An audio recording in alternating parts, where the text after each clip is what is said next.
everything we are doing is pushing India back to the dark ages. You don't even tolerate questioning, let alone dissent. हाँ दुर्योधन बांध मुझे, बांधने मुझे तू आया है, जंजीर बड़ी क्या लाया है, तूने को साध ना सकता है, वो मुझे कब बांध सकता है? I ask you this, you cannot keep us down.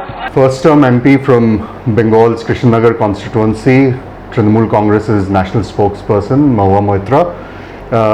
She made a maiden speech in Lok Sabha yesterday. It's earned her bouquets, also some brickbats, and a very hard-hitting speech. The liberals, the secularists, many in the opposition believe that she said things which pretty much summed up whatever the combined opposition has not been saying, and showed the mirror to the Modi government. Others believe that whatever she said also holds equally true for the Trinamool government in Bengal. We'll discuss her speech, we'll discuss other political issues with Mahua Moitra. Mahua, welcome to Outlook. Thank you. It's a very solid speech and no holds barred attack on the Modi government. You spoke about the narrative of which is, you said, was superficial, xenophobic. You talked about nationalism, you talked about muzzling of the press, muzzling of dissent, and a whole lot of other things that we've seen over the last 5 years, and maybe the impression is that the next 5 years are going to be more and more of the same. What do you make of this, the election result, the new government coming in with this kind of a mandate, and you talked about the overwhelmingness of this mandate? Actually, it's my speech pretty much summed.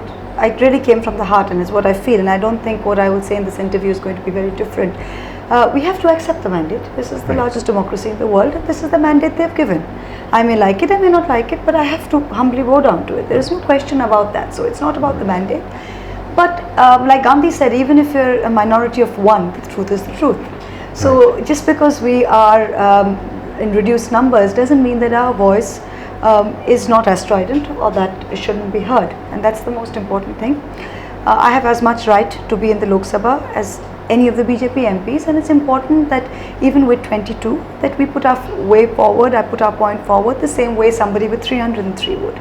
So that's very important, I think. So notwithstanding that the overwhelming mandate that we've got, it's all the more essential that we speak up for people who may not believe in, who may not have voted for the BJP. It's all the more important. It's not that just because they have 303, nobody else matters. There are 543 seats in the Indian Parliament, and there are people who have got the other 240. So it's important that we speak up for the rest of India, and as we're trying. It wasn't an antagonistic speech. It wasn't something which was, I think, very militant particularly, but I think it is something, these are issues that all of us, even within the BJP, need to think about, and that's what I wanted to do.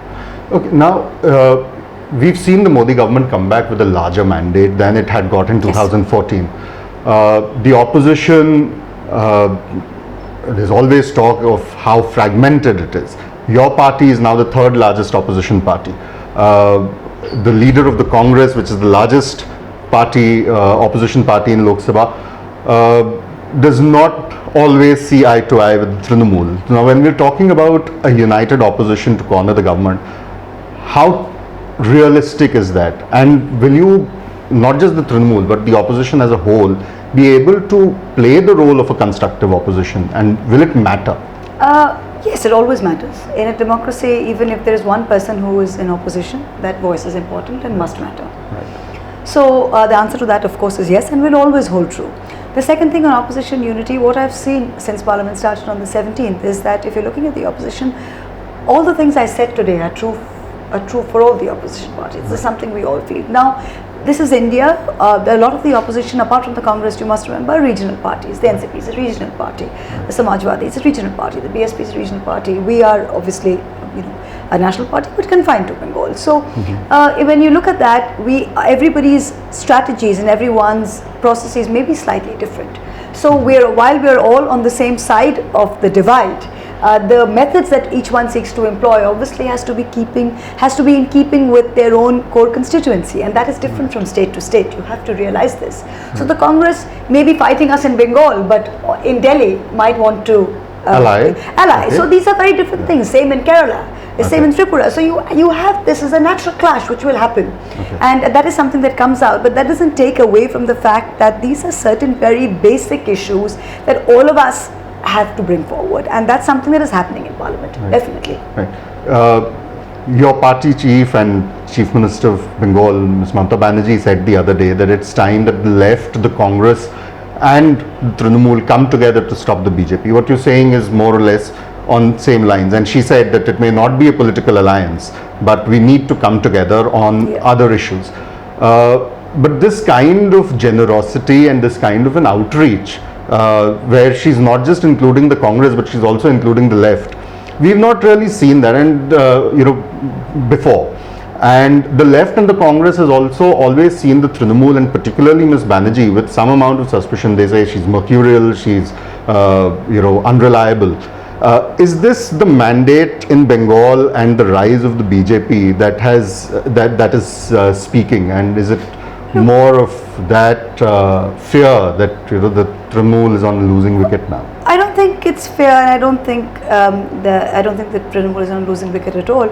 But I think when you have a greater, I think the issues that we are facing now in India are issues that far outweigh anything that we have faced in the past. This is not a small election. These are not small regional issues. These are not issues confined to meme. These are very large issues that we believe are fundamentally at the root of the Indian Constitution and the ideals that make India. So I think that's when we need to transcend all these narrow boundaries and come together, and that's what she's saying. It's not that we don't have our differences with the CPM. I mean, we dislodged the CPM's 34-hour reign. Obviously, they're not going to come to us in a hurry. Mamata Banerjee broke away from the Congress and set up our own party, and we've come to power on our own. Obviously, the Congress has got its own issues with us and has been reduced to absolutely very, very small minority in Bengal. So these are all political realities. But you see, when you have something which you have a common cause which is far outweighing the cause of India, I think is far outweighing any smaller, narrower political cause that we may have. I think that the need of the hour is to come together. That is what she said. Now, in your speech, you made a lot of points on the kind of violence that we've seen. You talked about the lynchings, you talked about political violence. And I didn't talk about political violence, I did talk about lynching. Of lynching. And you talked about how any form of dissent is being, just muzzled. There's a severe crackdown. A lot of people would say that your points were all very valid, but coming from Trinamool leader, they're also a bit misplaced, because they equally hold true for what's happening in Bengal. How do you respond to that? I think they need to go through that list that I put out, and if you see the points one on one, if you see the first point, and it talks about a xenophobic nationalism. In Bengal, there's nothing like that. There is no this idea of that you have to be Hindu to be thing, that you have to be Indian, that there is only one slow. So the first thing was xenophobic nationalism. We don't have that in Bengal. Not even Mamata Banerjee's worst critic can point out and say that she follows a nationalism which is xenophobic. Nobody can say that about us. If you come to the second point, I go through the points and you say your religion and government is one. In Bengal, religion and government is not one. There is no question of it, right? So the second point doesn't hold true. If you talk about the fact that you have symbols, slogans and things which are, there's one slogan and one symbol that you have to show allegiance. In Bengal, there is no one symbol that the Mamata Banerjee government is insisting. There is no, when you're walking into parliament, when the speaker comes in every morning, everybody stands up from the treasury benches and is saying one slogan. When Ms. Banerjee comes into the assembly, I've been in the assembly, there isn't any one slogan that we are saying. Yeah, certainly not one which is religious in nature. So I think these fundamental differences are absolute fundamental differences that are brought about. So if people want to say that, I mean, there'll always be critics and they'll always say that. But if you go through the list, it is a far more serious thing. When you're talking about muzzling dissent, changing secondary school textbooks to indoctrinate people, we haven't seen that. There's no Okay. question of doing But, things like you know, that. Cutting interest for liberal education, we haven't seen that. I mean, Bengal is still the birthplace of liberal education. So all of these, the basic 7 points that I've said don't hold true for the state. So while they may not like certain things about her, they're welcome to do that, and I think that's also part of democracy. Prior to 2019, it was always said that Bengal was one state that was immune to political polarization. Yes. That seems to have changed in this election. What would you say is the trigger for that change? Look, we've looked at this. There are certain things in this election. Number one, there you have to understand that this was an election which was fought, I think, on very great. There's a great disbalance, very disproportionate use of funds. And I've been on the ground. I just fought an election, rural constituency. The amount of money that the ruling party at the centre had at its disposal, whether to fight the election on just to pay cadre, the second to sort of put out there for advertising, for mobilization. I mean, it was not even a factor of 1 to 10; it was a factor of 1 to a million. So that was the kind of resources they had at their disposal, and that they could carpet bomb. The second thing was, like I said, this election was not fought on rural distress. This was not fought on farmer distress. This was not fought on demonetization. This was not fought on unemployment. It's not that we didn't bring it up. We brought it up. But all of these kind of paled in front of this carpet bombing of fake news and WhatsApp that the BJP used to appeal to people's basest instincts. Right? When you go, you could, like President Obama once said, fear is the greatest enemy of democracy, and it's true. So if you're telling people that, there's this nameless, faceless enemy out there, and if you don't vote for us, India's in danger, they're going to come in, whether it's the Pakistanis, whether it's the Muslims, people are not even sure, but they know there's some other them that's coming to get us, and unless you vote for the BJP, this is not happening. So I think they managed to tap into that very successfully, and that's happened. But then, would you say that the kind of government that Ms. Banerjee's run in Bengal, she's often accused of Muslim appeasement, of trying to be way more accommodative towards the religious minorities, towards the Muslims, which has possibly angered the Hindus, and that is what the BJP is now feeding on. So is it a problem, at least in Bengal, of the Trinamool's own creation? Not at all. You see, the BJP does some things very well, and they follow the Goebbels doctrine very well, and I brought this up in talks before and interviews before, is that they repeat a lie often enough and it becomes the truth. So they've got hold of this thing of Muslim appeasement, and they're seeming to hold on to it. I've written this article, a very long article in the Times of India, where I pointed out exactly in which ways are you appeasing. If you're giving cycles, you're giving it to all children, not just giving it to Muslim children. If whatever welfare schemes that are being given, they are based on poverty lines. They are based on backward sections, not just. But then Muslims. you So also have controversies around Saraswati Puja. These controversies have only been stoked by the BJP. Okay. Saraswati Puja in Bengal, I am Bengali. Yeah. Saraswati Puja is more of a cultural thing in Bengal. It's not a religious thing. You have Muslim children coming and giving their books in front of Saraswati, saying, "Bless them, can become first in class." So this is something which has always been there. So this polarization that you've had in Bengal is something which has been created by the BJP, and this is very, very sad. This is very sad. And we are the second largest Muslim population in the world. Yeah. They're part of us. We have 30% of them in Bengal. I mean, what are you talking about? Appeasement of any form. I can turn around and say that what you're doing, you're spending more money on cow welfare in Uttar Pradesh than you are in buying oxygen cylinders and for children who are dying.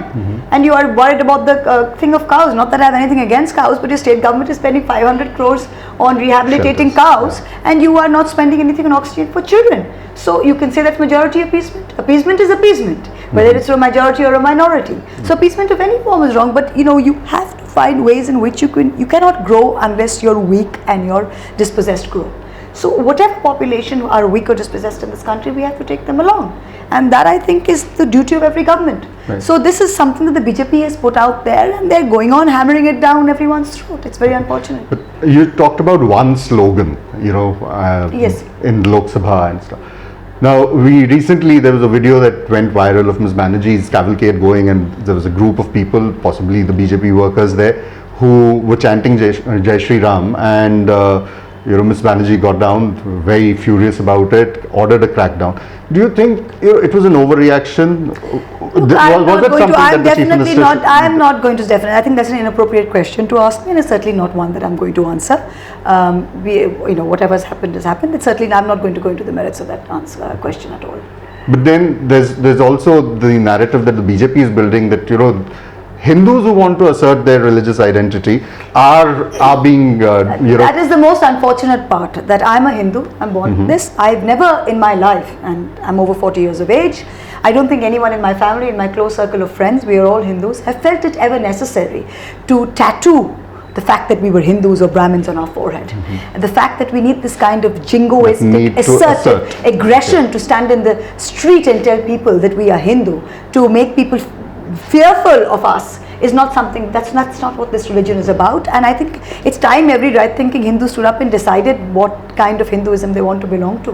Hinduism is not about that, and if this kind of aggressive jingoism is something that the BJP think they're propagating and this will take India forward, good luck to them. But I think sooner or later Hindus themselves will wake up and realize this is not what they wanted. Now you talked about, and I quote, unimaginable subjugation and controlling of the mass media by the government. Yeah. Again, it brings me back to how there are same allegations over the last 7-8 years now that have come up time and again from Bengal. We saw the not just the media but even otherwise. We saw the back in 2012 what happened with Professor Mahapatra. We saw before this election the issue of Priyanka Sharma. So how is your party and your government any different? You may be speaking about a very valid point, but how is it any different in Bengal? We are not talking about individual cases. I'm not going to talk about individual cases. There are individual cases, certain parallels which you can find. I can find in Uttar Pradesh just recently with a journalist. So I'm not. This is not about individual cases. But then for someone who has to criticize. Let me go about. Hold on. When I'm talking about subjugation and control of mass media, today the richest Indian controls indirectly five media houses, right? Which make up what, 70 to 80% of all viewership in India? Government ad spend is disproportionate towards them. Now that is number one. So when you have such a lopsided ownership structure of media, and that line of control goes right up to the powers that be, then that's a very different kind of thing from what an individual thing might be in Bengal. That's what I call control of mass media. You have this electronic media monitoring cell which sits as part of the Information Broadcasting Ministry, where you have upwards of 120, 150 people just sitting there. There's even one scroll that goes against the government. The editor gets a call and says, can you take that off?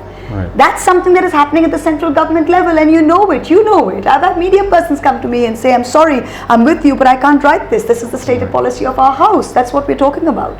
And if you're talking about government ad spending, I believe in print media now, they're not giving ads to the Hindu, they're not giving this, they're not giving that. So this kind of mass control can only be done at the central government level, and that's what we're talking about. We're not talking about one email or one particular act where one person may be arrested or released, which you've seen in state. I'm not talking about 66A. I'm not going into specific instances on 66A or what used to be 66A and now is another section of the IT Act. These are specific instances, and I'm not talking about all of them. But what I was referring to in my speech is a much larger, much scarier control of, and this is when they want to deflect attention. They're telling us about one professor somewhere and one somebody else somewhere. That's not what it is. You are controlling something. These individual episodes collectively? No, they don't. They're not. You're talking of two incidents, and you're talking of something with 365 days, everything that you are reading, every morning when you pick up the newspaper, every newspaper is indirectly controlled by one group owing allegiance to somebody, and the stuff that they're putting out. There is no coverage of anything else.